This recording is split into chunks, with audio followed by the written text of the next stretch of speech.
Hello student, आज हम अपने पाठ्यक्रम में शामिल मेरे राम का मुकुट भीग रहा विद्यानिवास मिश्र के निबंध को पढ़ेंगे। महीनों से मन बेहद उदास है। उदासी की कोई खास वजह नहीं है। कुछ तबीयत ढीली, कुछ आसपास के तनाव और कुछ उनसे टूटने का डर। खुले आकाश के नीचे भी खुलकर सांस लेने की जगह की कमी। जिस काम में लगकर मुक्ति पाना चाहता हूँ, उस काम में हजारों बाधाएं हैं। कुल ले देकर उदासी के लिए इतनी बड़ी चीज नहीं बनती। फिर भी रात रात नींद नहीं आती। दिन ऐसे बीतता है जैसे भूतों के सपनों की एक रील पर दूसरी रील चढ़ा दी गई हो और भूतों की आकृतियां और डरावनी हो गई हो। इसलिए कभी कभी तो बड़ी से बड़ी परेशानी करने वाली बात हो जाती है और कुछ भी परेशानी नहीं होती। उल्टे ऐसा लगता है जो हुआ एक सहज क्रम में हुआ, ना होना ही कुछ अटपटा होता है। और कभी कभी बहुत मामूली सी बात भी भयंकर चिंता का कारण बन जाती है। अभी 2-3 रात पहले मेरे एक साथी संगीत का कार्यक्रम सुनने के लिए 9 बजे रात गए। साथ में जाने के लिए मेरे एक चिरंजीवी ने और मेरी एक मेहमान महानगरीय वातावरण में पली कन्या ने अनुमति मांगी। शहरों की आजकल की असुरक्षित स्थिति का ध्यान करके इन दोनों को जाने तो नहीं देना चाहता था, पर लड़कों का मन भी रखना होता है। कह दिया 1-1.5 घंटे सुनकर चले आना। रात के 12 बजे लोग नहीं लौटे। गृहिणी बहुत उद्विग्न हुई, झल्लाई। साथ में गए मित्र पर नाराज होने के लिए संकल्प बोलने लगी। इतने में जोर की बारिश आ गई। छत से बिस्तर समेट कर कमरे में आया। गृहिणी को समझाया, बारिश थमेगी, आ जाएगी। संगीत में मन नहीं लग जाता तो उठने की तबीयत नहीं होती। तुम सो जाओ, ऐसे बच्चे नहीं हैं। पत्नी किसी तरह शांत होकर सो गई, पर मैं अकला उठा। बारिश निकल गई है, ये लोग नहीं आए। बरामदे में कुर्सी लगाकर राह जोहने लगा। दूर कोई भी आहट होती तो उग्र होकर फाटक की ओर देखने लगता। रह रहकर बिजली चमक जाती थी और सड़क पर दिख जाती थी, पर सामने की सड़क पर कोई रिक्शा नहीं, कोई चिरैया का पूत नहीं। एकाएक कई दिनों से मन में उमड़ती घुमड़ती पंक्तियां गूंज गईं। मोरे राम के भीजे मुकुटवा, लक्ष्मण के पटुकवा, मोरी सीता के भीजे सेनुरवा, ता राम घर लौटहि। मेरे राम का मुकुट भीग रहा होगा, मेरे लखन का पटुका भीग रहा होगा, मेरी सीता की मांग का सिंदूर भीग रहा होगा। मेरे राम घर लौट आते। बचपन में दादी नानी जाते पर वह गीत गाती थी। मेरे घर से बाहर जाने पर, विदेश में रहने पर भी वे यही गीत विहल होकर गाती और लौटने पर कहती, मेरे लाल को कैसा वनवास मिला था। जब मुझे दादी नानी की इस आकुलता पर हंसी भी आती, गीत का स्वर बड़ा मीठा लगता। हाँ, तब उसका दर्द नहीं छूटा, पर इस प्रतीक्षा में एकाएक उसका दर्द उस ढलती रात में उभर आया और सोचने लगा, आने वाली पीढ़ी पिछली पीढ़ी की ममता की पीड़ा नहीं समझ पाती और पिछली पीढ़ी अपने संतान के संभावित संकट की कल्पना मात्र से उद्विग्न हो जाती है।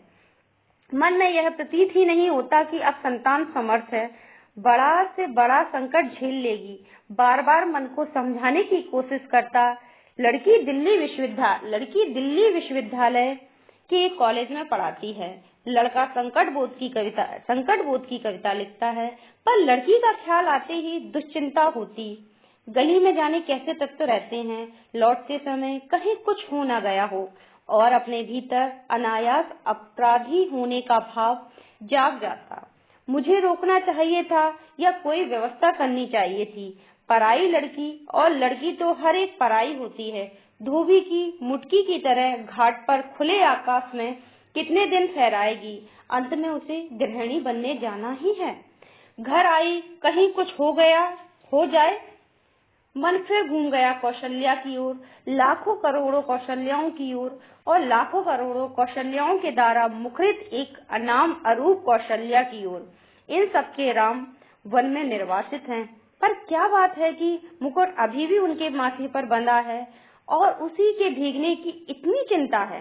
क्या बात है कि आज भी काशी की रामलीला आरंभ होने से पूर्व एक निश्चित मुहूर्त में मुकुट की ही पूजा सबसे पहले की जाती है।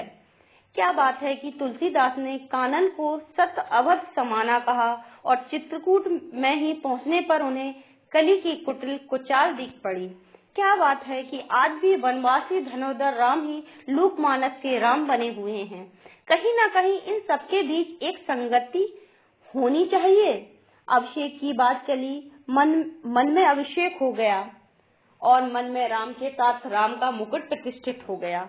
मन में प्रतिष्ठा हुआ, इसलिए राम ने राजकीय वेश उतारा, राजकीय रथ से उतरे, राजकीय भोग परिहास किया, पर मुकुट तो लोगों के मन में था, कौशल्या के मात्र स्नेह में था।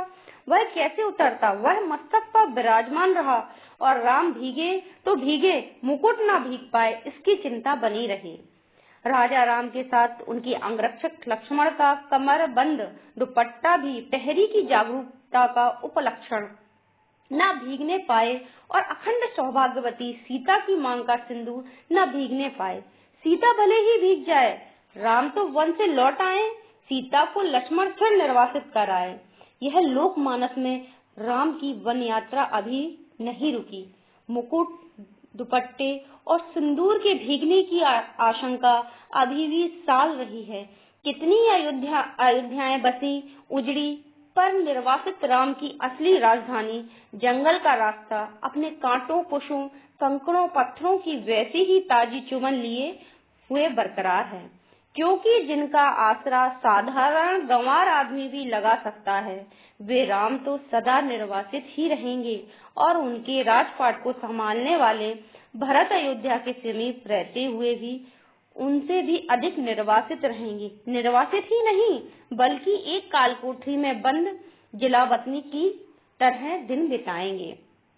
सोचते सोचते लगता है कि इस देश की ही नहीं, पूरे विश्व की एक कौशल्या है जो हर बारिश में बिसूर रही है। मोरे राम के भीगे मुकुटवा, मेरे राम का मुकुट भीग रहा होगा। मेरी संतान, ऐश्वर्य की अधिकारिणी संतान वन में घूम रही है, उसका मुकुट, उसका ऐश्वर्य भीग रहा है। मेरे राम कब घर लौटेंगे? मेरे राम के सेवक का दुपट्टा भीग रहा है, पहरुए का कमरबंद भीग रहा है, उसका जागरण भीग रहा है। मेरे राम की सहचारिणी सीता का सिंदूर भीग रहा है, उसका अखंड सौभाग्य भीग रहा है। मैं कैसे धीरज धरूं? मनुष्य की इस सनातन नियति से एकदम आतंकित हो उठा। ऐश्वर्य और निर्वासन दोनों साथ साथ चलते हैं। जिसे ऐश्वर्य सौंपे जाने का है, उसका निर्वासन पहले से बदा है। जिन लोगों के बीच रहता हूँ, वे सभी मंगल नाना ने नाती हैं। वे मुद मंगल में ही रहना चाहते हैं। मेरे जैसे आदमी को वो निराशावादी समझकर बिरादरी से बाहर ही रखते हैं। डर लगता रहता है कि कहीं उड़कर उन्हें भी दुख न लग जाए। पर मैं अशेष मंगलाकांक्षाओं के पीछे से झांकती हुई दुर्निवार शंकालुओं आंखों में झांकता हूँ, तो मंगल का सारा उत्साह फीका पड़ जाता है और बंधनवार न दिखकर बटोरी हुई रस्सी की शक्ल में कुंडली मारे नागिन दिखती है। मंगल घट औंधाई हुई अधफूटी गगरी दिखाता है। उत्सव की रोशनी का तामझाम धुओं की गांठों का अंबार दिखाता है और मंगल वाद्य डेरा उखाड़ने वाले अंतिम कार वरदान की सांस में बचकर एक बारगी बंद हो जाता है। लागति अवध भयावह भारी, मानहु काल राति अंधियारी। लागति अवध भयावह भारी, मानहु काल राति अंधियारी। घोर जंतु संपूर्ण नर नारी, डरपहि एकहि एक निहारी। घर मसान पर जनु जनु भूता, सुत हित मीत मनहु जम दूता। बागहि बिकट बेली कुमलाई, सरित सरोवर देखी न जाहि। कैसे मंगलमय प्रभात की कल्पना थी और कैसी अंधेरी काल रात्रि आ गई है। एक दूसरे को देखने से डर लगता है। घर मसान हो गया है, अपने ही लोग भूत प्रेत बन गए हैं, पेड़ सूख गए हैं, लताएं कुमला गई हैं, नदियों और सरोवर को देखना भी दुस्सह हो गया है, केवल इसलिए कि इसका ऐश्वर्य से अभिषेक हो रहा है। वह निर्वासित हो गया। उत्कर्ष की ओर उन्मुख समष्टि का चैतन्य अपने ही घर से बाहर कर दिया गया। उत्कर्ष की मनुष्य की ऊर्ध्वोन्मुखी चेतना की यही कीमत सनातन काल से अदा की जाती रही है। इसलिए जब कीमत अदा कर ही दी गई तो उत्कर्ष कम से कम असुरक्षित रहे, यह चिंता स्वाभाविक हो जाती है। राम भीगे तो भीगे, राम की उत्कर्ष की कल्पना न भीगे। वह हर बारिश में, हर दुर्दिन में असुरक्षित रहे। नर के रूप में लीला करने वाले नारायण निर्वासन की व्यवस्था झेलें, पर नर रूप में उनकी ईश्वरता का बोध दमकता रहे। पानी की बूंदों की झालर में उसकी दीप छिपने न पाए। उस नारायण की सुख सेज बने अनंत के अवतार लक्ष्मण भले ही भीगते रहें, उनका दुपट्टा, उनका अहर्निश जागरण न भीजे।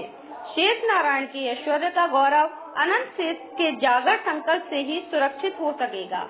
और इन दोनों का गौरव जग जननी आद्य शक्ति के अखंड सौभाग्य सीमंत सिंधु से रक्षित हो सकेगा। उस शक्ति का एक निष्ठ प्रेम पाकर राम का मुकुट है, क्योंकि राम निर्वासन वस्तुतः सीता का दोहरा निर्वासन है।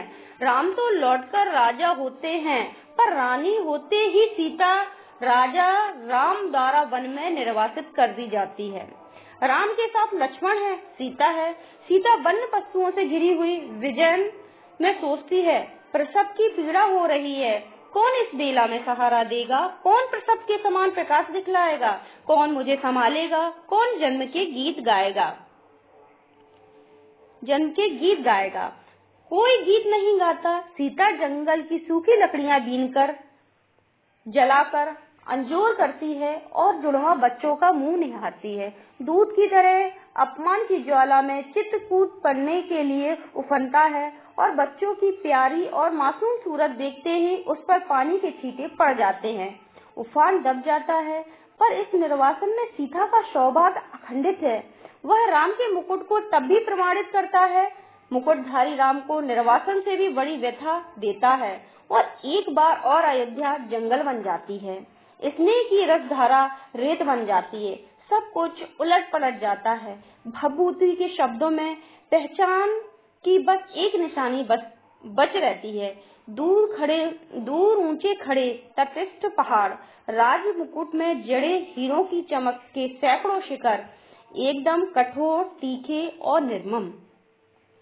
पुरा यत् स्रोतः पुलिन मधुना तत् सरिताम् विपर्यास यातो घन विरल भावः क्षितिज रूहम् बहो कालाद दृष्टम् ह्रपरमिव मन्ये वनमिदम् निवेशः शैलानां तदिदमिति बुद्धि जनयति।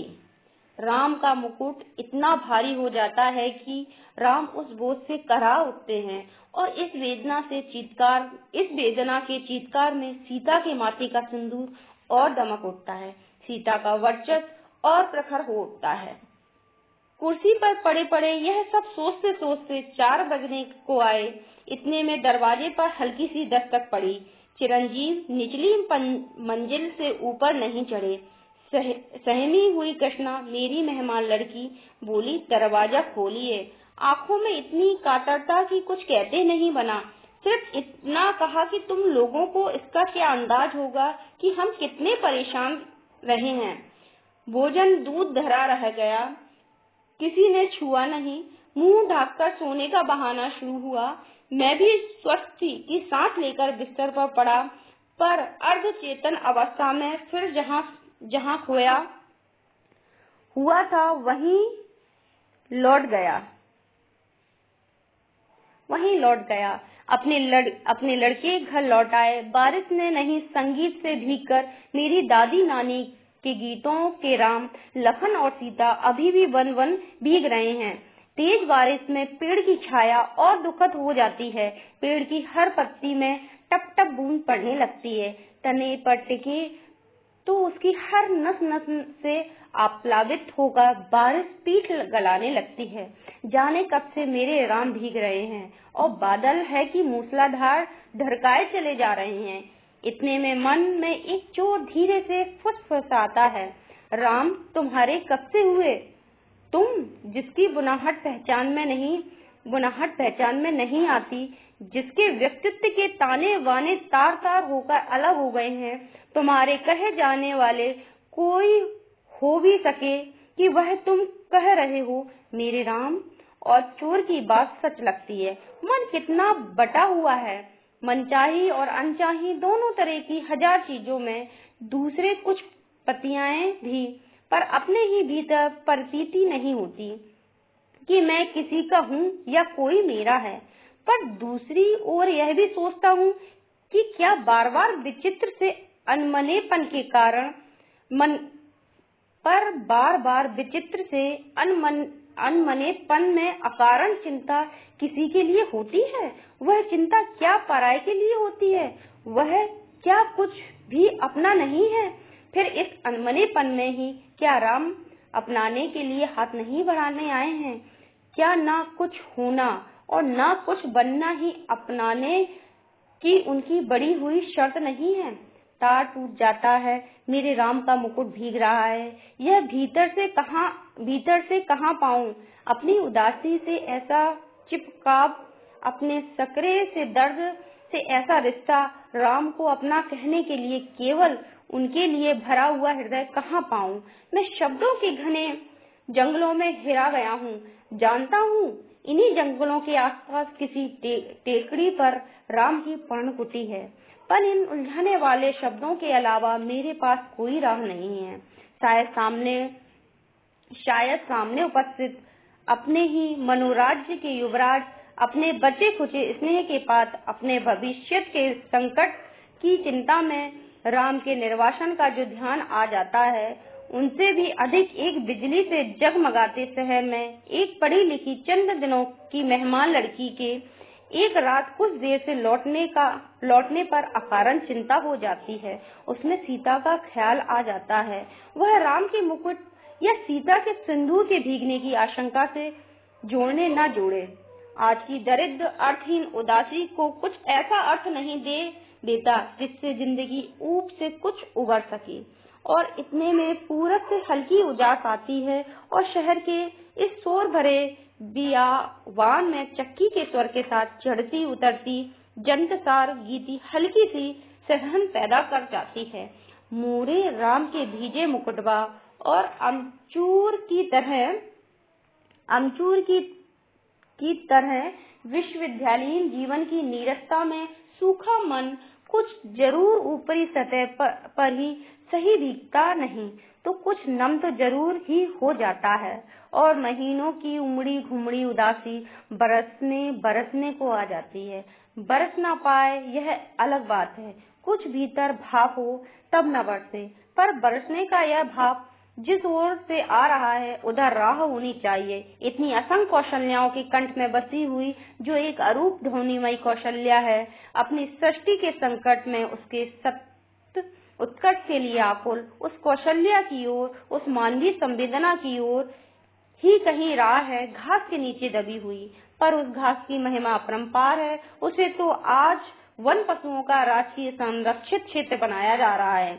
नीचे ढकी हुई राह तो सैलानियों के घूमने के लिए, वन पशुओं के प्रदर्शन के लिए, फोटो खिंचवाने वालों की चमकती छवि यात्राओं के लिए बहुत ही रमणीय स्थली बनाई जा रही है। उस राह पर तुलसी और उनके मानस के नाम बड़े बड़े तमाशे होंगे, फुलझड़ियां लगेंगी, सैर सपाटे होंगे, पर वह राह ढकी ही रह जाएगी।